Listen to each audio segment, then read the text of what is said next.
Hello, my name is Ruben Mesa, and I'm the Executive Director of the Atrium Health Wake Forest Baptist Comprehensive Cancer Center. And delighted to be joined by this wonderful panel of experts in myeloproliferative neoplasms for us to take a deep dive in myelofibrosis. We're grateful to Blood Cancer Today for us to be able to share with you some of the exciting updates on the diagnosis and therapy of patients with myelofibrosis. Naveen, let me ask you just a little bit in terms of kind of how you think things are shaking out now with the four drugs.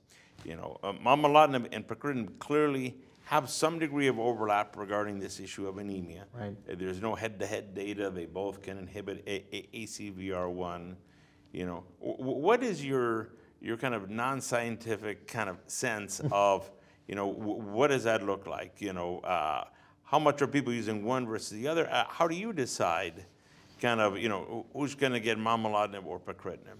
I think this is a great question for our discussion, because what I think is happening in the real life is you have 3 or 4 different factors. One is a lot of doctors still feel comfortable with what they know. Ruxolitinib has been around for a decade plus, and so that still remains, the most commonly prescribed medicine, regardless of the situation. And by the way, sometimes regardless of the blood counts as well. Right. But I will say that in the clinic, not just in our academic clinics, but as we talk to our colleagues, both the pacritinib and the momelotinib are being used on label in the way we said here. Again, platelets less than 50 in the front line. And I will emphasize that in the relapse setting, the NCCN and other guidelines have said that it's potentially okay to prescribe the pacritinib even if the platelet counts aren't less than 50 later on. That's a footnote M of the recent NCCN guidelines.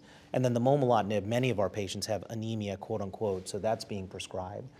I think what I've noticed is most docs are wanting to prescribe the Rux front line and then use the newer agent second line, as you would expect.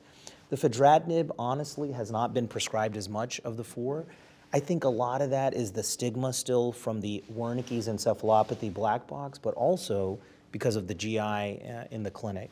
So that's kind of how I see the sequencing happening in the clinic by and large. And then the only other concept is that of JAK inhibitor withdrawal syndrome. So generally, I've only seen it with Rux. It's uncommon. It can happen, particularly in someone with higher spleens, higher doses.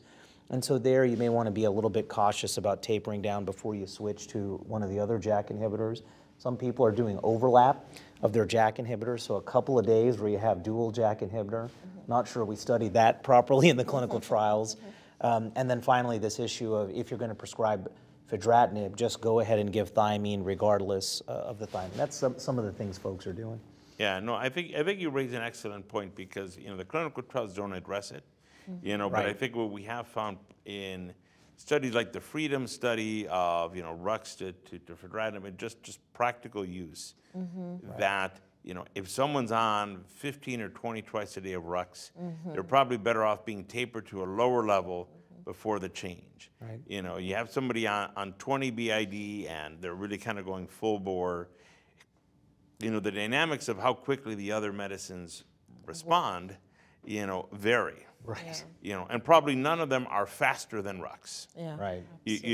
So you just have to build some of that in.